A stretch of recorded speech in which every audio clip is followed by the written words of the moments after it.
The night Elian Obi found his wife standing in the middle of their backyard at 3 a.m., barefoot in the wet grass, staring up at the sky with her arms outstretched and her eyes completely white. He did not scream. He should have screamed. He stood at the sliding glass door in his boxers and a faded university t-shirt, holding a cup of water he had gone to the kitchen to get, and he watched her. The clouds above their compound were moving the wrong direction, backwards. Slowly, like something was rewinding the sky. The air tasted like iron.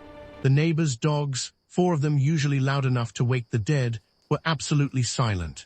And Seraphine, his wife of 7 weeks, the woman whose laugh made him feel like the richest man in Lagos, the woman who kissed him goodbye every morning and left his collar smelling of something no perfume could explain, stood in the dark with her head tilted back and her eyes gone white as bone, whispering in a language he had never heard in his life. He pressed his hand flat against the glass. She turned her head toward him. She could not have heard him. He had not made a sound. But she turned, slowly, deliberately, and those white eyes found him through the glass like she had known exactly where he was the whole time. Then she blinked, and when her eyes opened again, they were her eyes. Brown, warm, soft. The eyes he fell in love with. She smiled at him from the dark. She waved. And Elian Obi, structural engineer, rational man, someone who believed in load-bearing calculations and concrete and things you could measure, stood there and thought, who did I marry? If this already has your full attention, you are exactly where you need to be. Welcome to the channel. Tap that subscribe button and turn on your notifications, because stories like this one are what we do here every single week. You do not want to miss what comes next. Not for this one. Not even for a second. Elian Obi was not supposed to be at that party. He had said no 3 times. He had a report to finish, a site inspection scheduled for 6 a.m. the next morning, and a strong personal conviction that Tun's parties always ended with someone crying in a corner, someone else kissing someone they should not be kissing, and Elian himself eating jollof rice alone near the exit wondering why he came. He said no 3 times. Then Tund called his mother. His mother called him, and that was the end of that. The party was in a large flat in Victoria Island, the kind with high ceilings and too much glass and lights that were deliberately too dim to see anything clearly, but somehow still made everyone look attractive. Elian arrived at 9, nodded at people he half recognized, collected a cup of something cold he did not taste, and stationed himself near the window with the private goal of leaving by 10. He was looking out at the lights of the marina when he heard her laugh. It was not a loud laugh. That was the strange part. It was not the kind of laugh designed to be noticed across a room. It was quiet, almost private, like something that had escaped before she could catch it. But it cut straight through the music and the noise and the 30 other conversations happening simultaneously, and Elian turned around before he had made any decision to do so.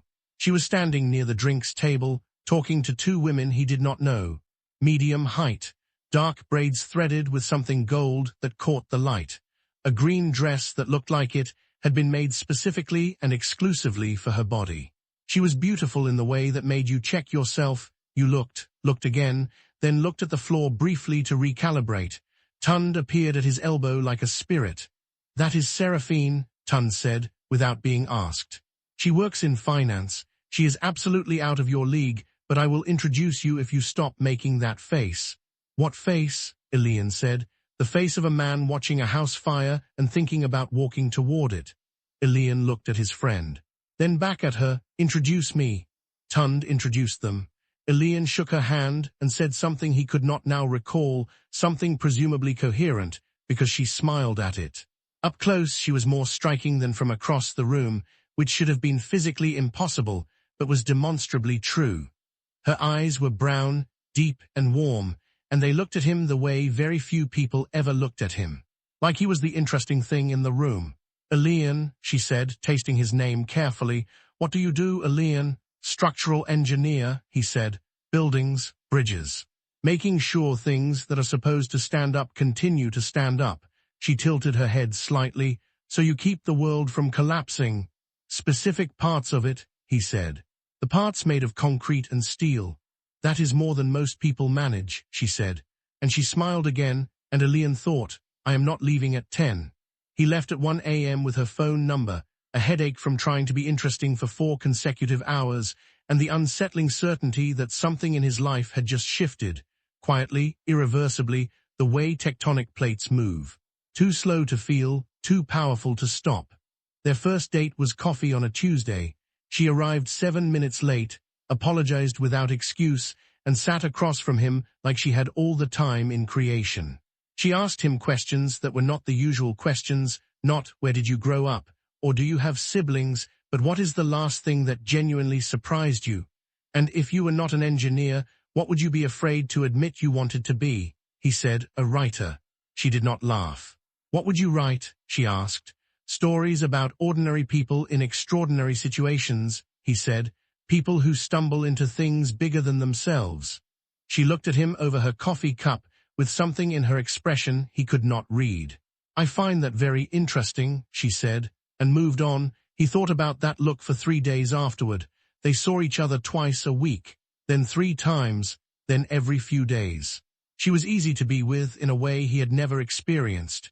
Not in the sense that she was simple, but in the sense that being around her felt natural, like something he had always done and only now remembered. She made him laugh constantly. She had a dry wit that came out of nowhere and landed perfectly. She was warm without being clingy, attentive without being overwhelming, and opinionated without being argumentative. She was, by every measure he possessed, too good to be true. His friend Emeka said exactly this loudly over beer one evening. "Brother, this woman is too perfect. That is a red flag." "A woman being perfect is a red flag now," Elian said. "A woman being perfect for you specifically is always a red flag," Emeka said. "Nobody is that perfectly calibrated to another person by accident. That is either deep love or a very long con." He drank his beer. "I am not saying which one." Elian drank his beer. "It is love," he said. He believed it completely. He believed it through the proposal, through the engagement, through the wedding planning, through the ceremony itself, which was a small, joyful affair in Lagos with their families crowded into the reception hall and his grandmother crying so hard she had to be seated early. He believed it as he stood at the altar and watched Seraphine walk toward him in an ivory dress that seemed to move with the air around her, like she carried her own weather. He believed it completely. Right up until the night he saw her reflection missing from the bathroom mirror. But we are getting ahead of ourselves. The first strange thing happened on the morning after the wedding. They had stayed at a hotel for the wedding night, and Elian woke early, old habit, and went to order breakfast. He ordered enough for 2, eggs, toast, fresh juice, the works. Seraphine emerged from the bathroom, looking impossibly composed for someone who had slept 4 hours, kissed him on the cheek, sat at the small table by the window, and then proceeded to do absolutely nothing with the food. She moved things around her plate. She picked up her fork twice and set it back down. She drank half a glass of juice slowly. She talked animatedly about the wedding, who had danced well, who had made the best speech, how much she loved his grandmother's voice, and Elian ate his eggs and watched her not eat hers and thought, "She is probably just not hungry. It was a big day. These things happen." He said nothing. The next morning at their new home he made pancakes. He was proud of his pancakes. He brought them to the table warm, and she smiled at them the way you smile at a painting in a gallery, appreciative, admiring, and absolutely not about to eat it. "Are you not hungry?" he asked, trying to keep his tone casual. "I ate something earlier," she said. He had been in the kitchen the entire morning. "What did you eat?" A small pause. "Some fruit, from the basket." She gestured vaguely at the fruit basket on the counter. It appeared untouched to him, but he was not certain. He was not certain enough to press it. He did not press it. That was his first mistake. Elian was a deep sleeper. Always had been. His mother used to say that as a child she could vacuum the room next to his at midnight, and he would not stir. His university roommates had once moved all his furniture to the corridor as a prank, and he had slept through the entire operation, waking to an empty room and taking a full 4 minutes to process what had happened. So when he woke at 2:17 a.m. on a Tuesday and reached for Seraphine and found empty space beside him, his first response was slow and confused. He lay there for a moment, blinking at the dark ceiling, telling himself she had gone to the bathroom. He waited 3 minutes. 5, 10, he got up. The bathroom was empty. The corridor was empty.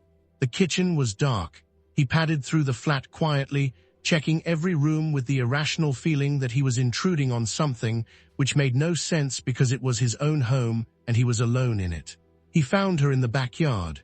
She was standing in the center of the small garden with her back to him, wearing her white nightgown, arms loose at her sides, perfectly still. The night was warm and overcast, the sky the heavy orange-gray of Lagos at night, all that city light bouncing off low cloud. The neighbor's generator hummed distantly. A lone cricket sang somewhere in the hedge. Seraphine stood without moving. Elian tapped lightly on the glass door. Nothing. He opened it a crack. Seraphine, she turned slowly, and he felt a small cold drop of something in his chest when he saw her face, completely calm, eyes fully open but glazed, like someone standing in a dream they had not quite surfaced from. Then she blinked twice and her face sharpened. Elian, her voice was warm and present. What are you doing up? I could ask you the same thing, he said carefully. You were just standing there. I could not sleep, she said simply. I came outside for air. He looked at her, she looked at him. The cricket continued its private concert in the hedge. Come back to bed, he said. She smiled and came inside and curled against him perfectly and was asleep within minutes. Elian lay staring at the ceiling until dawn. It happened again on Thursday, and the following Monday, and twice the week after that. Each time the same, empty bed, empty flat, Seraphine standing motionless in the backyard in the dark. And each time when he appeared at the glass door, she returned to herself, warm, unhurried, with a simple explanation. Couldn't sleep. Needed air, restless night. The explanations were different each time, which should have been reassuring. Instead, it made him feel like she was working through a list. He started sleeping lighter. The animals were the next thing. Their neighbor Mrs. Adami had a dog named Cord, a large, elderly, spectacularly lazy Alsatian who had never, in the 2 years Elian had lived in this house before the wedding, done anything more aggressive than bark at the gate. Cord was fundamentally a pacifist, a dog of peace, a dog who expressed his displeasure at the world primarily through sighing loudly. The first time Seraphine walked past Mrs. Adami's fence, Cord lost his mind. Not barking, that would have been normal. The dog pressed itself against the far wall of the compound, as far from the fence as physically possible, and made a sound Elian had never heard a dog make. A low, continuous, vibrating whine, the kind of sound that registered somewhere below music and above silence. Mrs. Adami came out of her house to see what was happening, looked at the dog pressed against the wall, looked at Seraphine, and said nothing. Just watched. Seraphine did not seem to notice, or if she did, she gave no indication. Strange, Elian said, watching Cord. Dogs are unpredictable, Seraphine said pleasantly, and they walked on. The cats at the market were worse. There were always cats at the market, thin, battle-worn street cats that feared nothing and begged from everyone, threading between legs and sitting on stall counters with the confidence of small landowners. When Elian and Seraphine walked through the market together the following Saturday, every cat they passed stopped what it was doing and stared. Just stared, flat, direct, unwavering. One dropped off a counter and walked quickly in the opposite direction. Another made a sound that was not quite a hiss and not quite a wail and disappeared behind a yam stall. The market women noticed. Elian watched them watching his wife. One older woman, silver-haired, sitting behind a spread of dried fish, looked at Seraphine and then looked at Elian with an expression he could not fully read. It was not fear exactly. It was something closer to recognition, and something even closer to pity. Elian looked back at Seraphine. She was examining a pile of tomatoes with cheerful interest, entirely unbothered. You look wonderful today, she said, noticing his eyes on her. Thank you, he said, and said nothing else. He told Emeka about the animals. Emeka, ever reliable, immediately said, I told you, long con. It is not a con, Elian said. Animals are just sometimes strange around new people. Every animal, everywhere you go, together, maybe she wears a perfume they respond to. Brother, Emeka put down his fork. Listen to yourself. Elian listened to himself. He did not like what he heard. The dreams started that same week. They were not nightmares, not exactly. More like extended moments of wrongness, scenes that looked ordinary but felt profoundly off. He dreamed of standing in their kitchen while Seraphine cooked, and looking at the window above the sink and realizing her reflection was not there. He dreamed of calling her name in a dark hallway and hearing her voice come back from too far away, from a direction that did not correspond to any room in their flat. He dreamed of her laughing, and the laugh going on too long, and him turning to look at her and finding her face completely still, not laughing at all, though the sound continued without her. He woke from each one with his heart rate elevated and Seraphine sleeping peacefully beside him, and told himself, stress, work, overactive mind. These things happen to people in new marriages, adjustment, normal. He was very good at telling himself things. Then came the bathroom mirror. It was a Wednesday, early morning, 6:30, pale grey light through the frosted window. Elian was brushing his teeth. Seraphine came in behind him, already dressed, reaching past him for her moisturizer, and he glanced up at the mirror as you do, automatic, unthinking, and saw himself looking back. Just himself. He could feel her body behind him. He could smell her. Her hand reached past his elbow and her fingers closed around the bottle of moisturizer, and he watched her hand in the mirror, and there was no hand. There was no Seraphine behind him in that mirror. There was just Elian, standing alone, a toothbrush in his mouth, staring at his own reflection with his eyes very wide. He spun around. She was there. Of course she was there. Standing right behind him, moisturizer in hand, tilting her head at his expression. Are you all right? He looked at the mirror. She was in the mirror now, perfectly normal, looking at him with gentle concern. I thought I saw something, he said. Saw what? He looked at her. He looked at the mirror. Her reflection looked back. Brown eyes, warm and soft and present. Nothing, he said. I am fine. Just woke up too fast. She kissed his cheek and left to make tea. Elian stood at the mirror for a long time, just himself, just his own face looking back at him, and the absolute certainty settled in his chest like a stone that for one full second she had not been there at all. Elian went to see his grandmother. Mama Obi was 83 years old, 4 feet 11 inches, and possessed of a psychological authority that had made stronger men weep at her kitchen table. She lived in Ibadan, in the house where Elian's father had been born, in a compound of mango trees and old walls and the permanent smell of something slow cooking. She had attended the wedding, cried through the reception, and pronounced Seraphine the most beautiful woman God has made in this generation, which from Mama Obi was not a compliment she gave lightly. Elian drove the 2 hours on a Saturday, telling Seraphine he was visiting for her birthday. She smiled and sent a basket of fruits. He did not know how to begin. He sat across from Mama Obi in the small parlor with its old photographs and the ceiling fan that clicked on every third rotation, and he drank the pap she made him and tried to decide which version of his concern to lead with. He went with, Mama, do you believe in things that are not normal, spiritual things, old things? Mama Obi looked at him over her cup for a long moment. Why are you asking me this? Just curious. Academic. You drove 2 hours on a Saturday for academic curiosity. He lasted approximately 40 seconds more before he told her everything. She listened without interrupting, which was unusual for her. She did not react when he mentioned the animals or the nighttime disappearances or the eating. When he reached the part about the mirror, she set down her cup very slowly and looked at him with an expression he had never seen on her face in 30 years of knowing her. It was not disbelief. Elian, she said quietly, what is her mother's name? He blinked.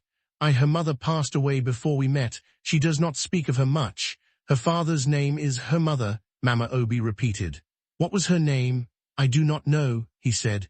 His grandmother was quiet for a moment. Then she looked at him and said something in Yoruba, an old phrase, something from a proverb he half recognized from childhood. He asked her what it meant. It means, she said carefully, that there are women who walk in the world but do not belong to it, women who are borrowed. She paused. We have always known of them. My own grandmother spoke of them. They come in beauty, they come in gentleness, they choose a man and they love him, and that love is real. Elian, do not mistake me, but they are not ours, they were never ours. The ceiling fan clicked, Click, click, click. Mama, he said slowly. Are you telling me my wife is? I am telling you to ask her, Mama Obi said, firmly, finally. Not to run, not to break anything, ask her. Look at her face when you ask. And then decide what you are going to do with what she tells you. She refilled his pap. Also, she said, eat more, you are looking thin. Marriage is supposed to fatten a man, not shrink him. He drove home in the rain, half listening to the radio, turning his grandmother's words over and over like a stone with something written on the underside that he could not quite make out. When he got home, Seraphine was in the living room reading, feet tucked under her on the sofa, a lamp making a warm circle around her. She looked up and smiled. How is she? Good, he said, strong as ever. Good, are you hungry? I made pepper soup. He looked at her. Did you? It is in the pot on the stove, she said pleasantly. I made it for you.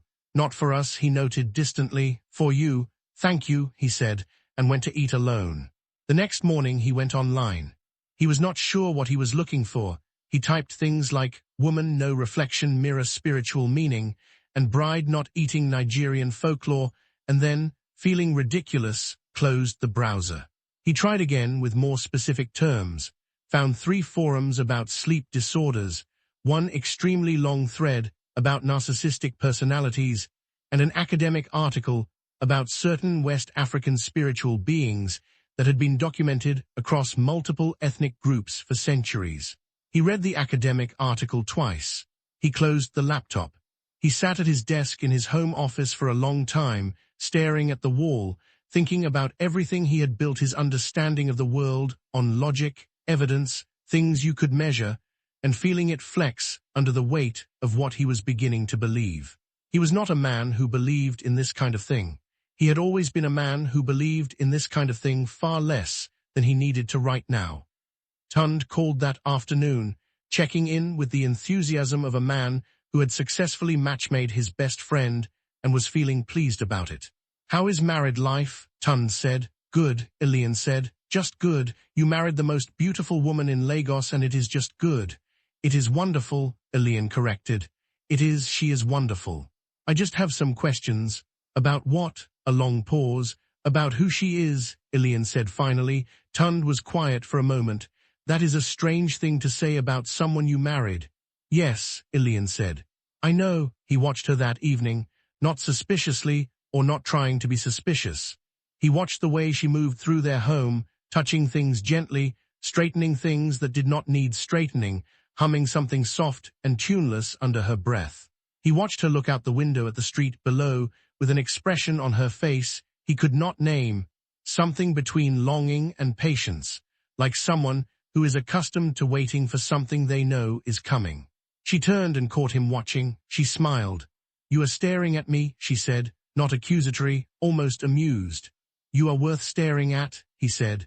She crossed the room and sat beside him and put her head on his shoulder, and he felt the warmth of her, the solid realness of her, and thought, this is a person, whatever else is true, this is a person who chose me, and I love her. He had not asked his question yet. He told himself, soon.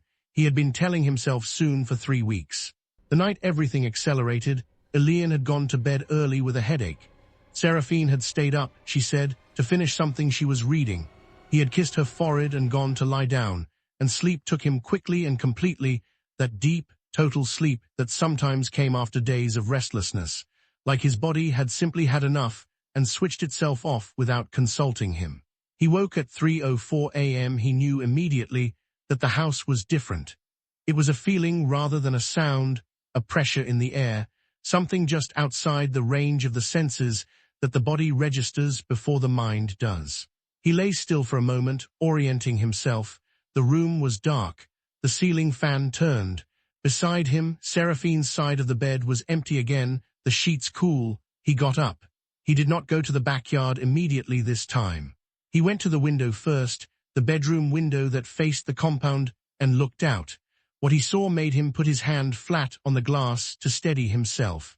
Seraphine was in the compound below, standing in the center of the open space between the buildings, and she was not alone. There were 2 of them.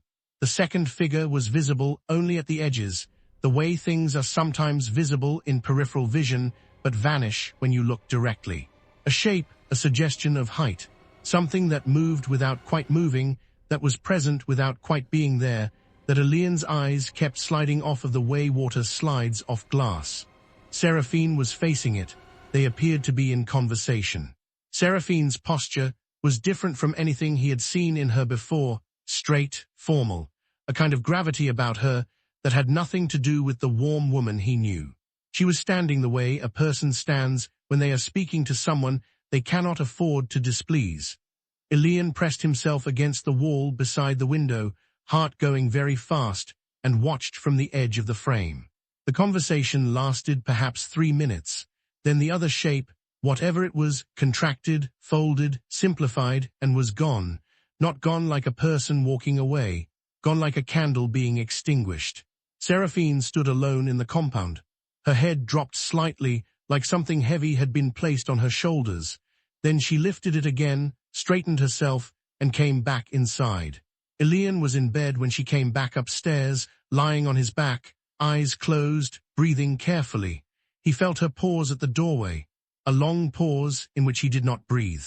Then she crossed the room and got into bed and lay down and put her hand over his, and her hand was cold. Cold in a way it had never been before, cold in a way that had nothing to do with the weather.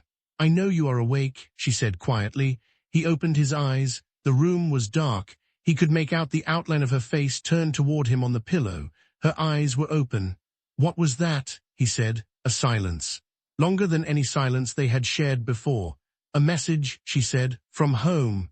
"From home," he repeated. "From where?" She said nothing. "Seraphine," he said. "Who are you?" Another silence. He watched her face. Something was moving across it, not emotion exactly, but the space emotion comes from, something deep and old and deciding. "I am your wife," she said finally. "That is true. Whatever else is also true, that is the truest thing. That is not an answer." "I know," she said. "I am going to give you the answer, but not tonight. Tonight I need you to trust me, just tonight." He looked at her for a long time. The ceiling fan turned. Somewhere outside a night bird called once and was silent. "One more night," he said. "One more night," she agreed. He did not sleep for the rest of it. In the morning she made tea as usual and brought it to him while he sat at the kitchen table. And she sat across from him and wrapped her hands around her own cup and looked at him the way she had at their very first coffee, like he was the interesting thing in the room, like she was trying to memorize him, and he thought, "She is preparing herself. For the same reason I am," she said. "Ask me what you want to ask me." He looked at her across the table, all his questions lined up inside him, jostling, the eating, the mirror, the animals, the figure in the compound, his grandmother's proverb, the academic article, the dreams. He said, "Are you human?" She held his gaze. She did not flinch. She did not look away. She said, "Not entirely." The tea went cold between them. He sat with it. He sat with "not entirely" for what felt like a very long time, though when he checked the clock it was 11 minutes. 11 minutes of sitting at his own kitchen table with his wife, and the information that she was not entirely human, which should have made the floor tilt, but did not. It just sat there, solid and finally real, the way a thing you have known for weeks feels different once it is said out loud. "Tell me," he said. She nodded, and began. Her name, her full name, the name she was born with, was not Seraphine. It was something older than that, something from a language she said had not been spoken in human mouths in over 400 years, a name that when translated meant roughly, the last daughter of the still water. She had taken the name Seraphine because it was close enough in feeling, and because the world she had stepped into required a name it could hold. She was what her people called, and here she paused, choosing her words with the care of someone who knows that language can break things, a keeper. An old order of beings, not gods, not spirits in the popular sense, but something adjacent to both. Older than the cities, present in the land before the land had names. They moved through the human world in human form because the human world was where they were stationed, where they had work to do, where the agreement had been made. "What agreement?" Elian said. "The old ones, my elders, made an agreement with the forces that balance things," she said. "We would take human form. We would live among people. We would protect certain things, certain places, certain lines." A pause. "Certain bloodlines." He was very still. Say that last part again. She met his eyes. Certain bloodlines, Elian, lines of people who carry something important. Something the world needs, that balance needs to continue. And I am one of those lines. It was not a question, he already knew. Your grandmother's grandmother's grandmother was the first, Seraphine said quietly. The line has been watched for a long time. When the time came, when you were born, and you were the last of it, and there was no one assigned to your protection, I was sent. Sent, he repeated. Sent, she confirmed. So you did not choose me, he said. His voice was steady. He was proud of that. She looked at him for a long moment. Something moved behind her eyes. I was assigned to you, she said. I was not assigned to love you. A pause. That part was not in any agreement. That part happened on its own. At a party in Victoria Island, when you said you would write stories about ordinary people in extraordinary situations, and you looked embarrassed about it. Her voice softened. I was not supposed to fall in love with you, Elian, but I did. And I want you to understand that those two things, the assignment and the love, are completely separate. One was not the other. I would not insult you that way. He listened to this. He sat with it the way he had sat with not entirely, letting it settle, finding its weight. What does protecting me look like? He asked finally. It looks like being your wife, she said simply. Being present, being aware of threats you cannot see, keeping things away from you that you should not have to encounter. It looks like ordinary life mostly.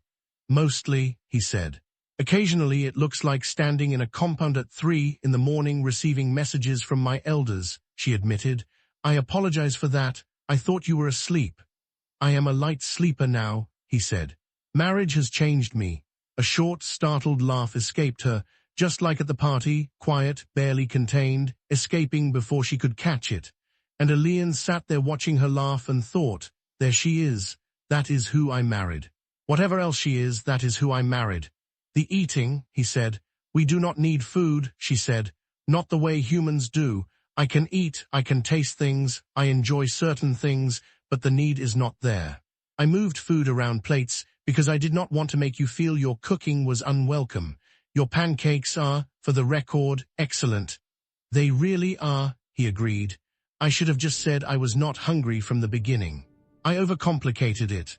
You did, he said, considerably. The animals, he said. They can tell, she said simply. They have always been able to tell. It is not fear exactly. They recognize something old, something outside the natural order, and they respond to it. I cannot change that. I have tried. Cord has not recovered, Elian informed her. He now sleeps under Mrs. Adami's bed, exclusively. I feel terrible about Cord, she said solemnly.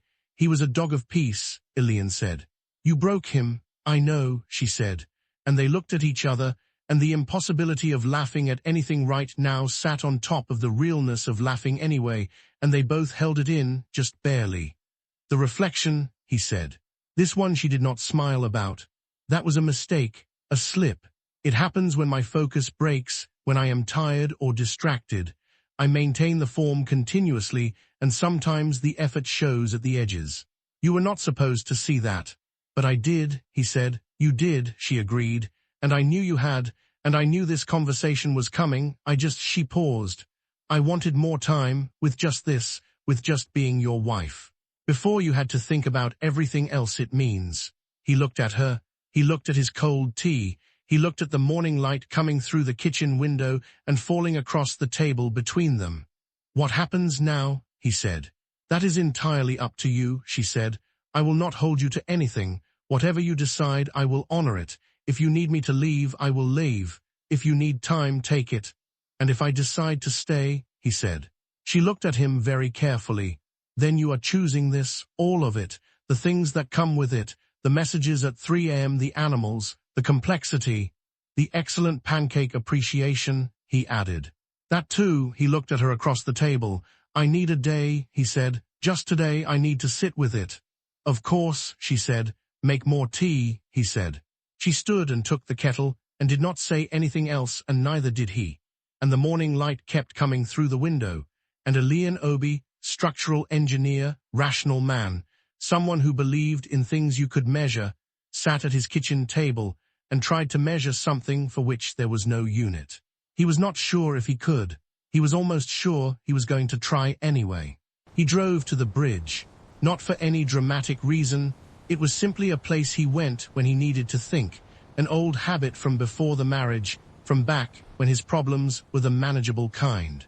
A pedestrian bridge over a canal on the outskirts of the city, ugly and functional, nobody ever there in the middle of a weekday morning. He leaned on the railing and watched the water and thought. He thought about the man he was before the party. Quiet, principled, doing meaningful work, lonely in a way he had learned to call contentment, because contentment was more sustainable than longing. He had been fine. He had been genuinely fine. He thought about Seraphine. The laugh at the party, the questions on the first date, the way she had listened when he said he wanted to write and had not laughed. 4 months of something that felt like grace. The wedding, his grandmother crying. 7 weeks of marriage and all of it, every sign, every strangeness. Every morning she brought him tea she did not drink herself, and somehow through all of it, the consistent, unarguable, structural fact that being with her felt like being known. He thought about love and whether it required a shared nature, a shared origin, a shared mortality. He thought about his grandmother's proverbs, women who walk in the world but do not belong to it. He thought about the word borrowed. He thought about what it meant to love something borrowed. He thought about not entirely, and decided that the most human thing anyone could say about themselves, human or otherwise, was not entirely. He was not entirely rational. He was not entirely brave. He was not entirely sure of most things. Not entirely was the condition of every person he had ever loved. He stood on the bridge for 2 hours, then he drove home. Seraphine was in the garden when he arrived. Doing nothing, just sitting on the small bench near the hedge, hands in her lap, face lifted slightly toward the afternoon sky. She heard him come through the gate and looked at him, did not speak, did not move. He stood at the garden gate and looked at her. "There is something you have not told me yet," he said. "Something the message last night was about. I could feel it in the conversation this morning. There was a door you did not open." A pause. Something moved across her face. "There is one more thing," she said. "Tell me." She looked at him steadily. "The reason I was sent specifically to you, the reason the line you carry matters, is because of what you are capable of doing. What your descendants will be capable of. There is a disruption coming, not immediately, but within a generation or two. Something that will need a certain kind of anchor in the world, a human anchor, grounded in reason and love, and the ability to hold things together under impossible pressure." She paused. "That is what your line carries. That is what I was sent to protect." "An anchor," he said. "The world does not end in fire," she said quietly. "It ends in things losing their coherence, things coming apart at the joins. What you carry, what your children would carry, is the capacity to hold the joins." He stood very still. "You said children?" "Yes." Are you telling me that we would have children, that you can?" "Yes," she said. "I can, we could. It is part of the design." He looked at her. She looked at him. The afternoon was golden and still, and the old hedge rustled with something small moving through it. "That child in the image," he said, and he was not sure why he said it. It came from somewhere below conscious thought. "I dreamed of a child. A small face, already beloved before it arrived." She went very still. "You dreamed of him," she said softly. "Already? Him?" She looked down at her hands in her lap. When she looked up, her eyes were bright. "I was going to tell you. When you decided, I was not going to tell you before." "Tell me now," he said. She stood from the bench. She walked to him slowly. She took his hands, her hands cold as always, and he had decided somewhere on that bridge that he did not mind, and she looked at him and said, "I am already carrying him." Elian Obi stood at his garden gate with his hands in the hands of a woman who was not entirely human and who was carrying his child, and who had been sent to him by forces older than anything he had ever calculated. And he thought, of all the extraordinary situations an ordinary person could stumble into, he thought about the stories he had always wanted to write. He thought, "I would not have been able to make this up." He gripped her hands tighter. "Stay," he said. Not to her, she was already there, already present, already deeply and irreversibly planted in his life. He said it to the whole enormous strangeness of it, to the choice and what it cost, and what it gave back. "Stay, always," she said. and meant it in a way only something ancient could mean a word. That night, for the first time since the wedding, Elian slept through till morning, deep, complete, dreamless, or if there were dreams, they were the good kind. The kind you wake from already smiling, without remembering why. Seraphine lay beside him and watched him sleep and kept the night back from the edges of their home, as she had always done, as she would always do. Outside, somewhere in the hedge, a cricket sang. Cord in the compound next door did not make a sound. He was still under the bed. He might never recover, but that was a problem for another day. The boy was born on a Tuesday morning in the month of October, in the quiet hour just before sunrise. He came into the world without fuss, no complication, no drama, simply arrived with the composed certainty of someone who had always intended to be here. He was small and dark-haired, and his eyes, when they opened, were the deep brown of his father's and the impossible deep warm brown of his mother's. Both at once, somehow, the way some things defy simple classification. Elian held him first, stood at the window of the hospital room while Lagos began to wake below them, and held this small person, this anchor, this impossible answer to every question he had stood on a bridge and tried to find words for. "He is extraordinary," he said. "He is yours," Seraphine said from the bed. "That is why." Elian looked at his son and thought about coherence, about joins, about the quiet structural work of holding things together. He thought, "This is the most important thing I have ever built." He was right. The crickets sang in the hedge outside. Even Cord, from somewhere in the compound, let out one small, tentative bark. Progress. And that, beautiful people, is where we leave Elian and Seraphine standing at the edge of something larger than either of them, choosing each other anyway. Miracle. Thank you for watching this story all the way through. He's so Your beautiful. presence here means everything. If this moved you, surprised you, or made you look twice at the person sleeping beside you tonight, you are very welcome. We will see you in the next one. Take care of yourselves. Take care of each other. And remember, sometimes the most extraordinary thing that can happen to an ordinary person is exactly what they needed all along.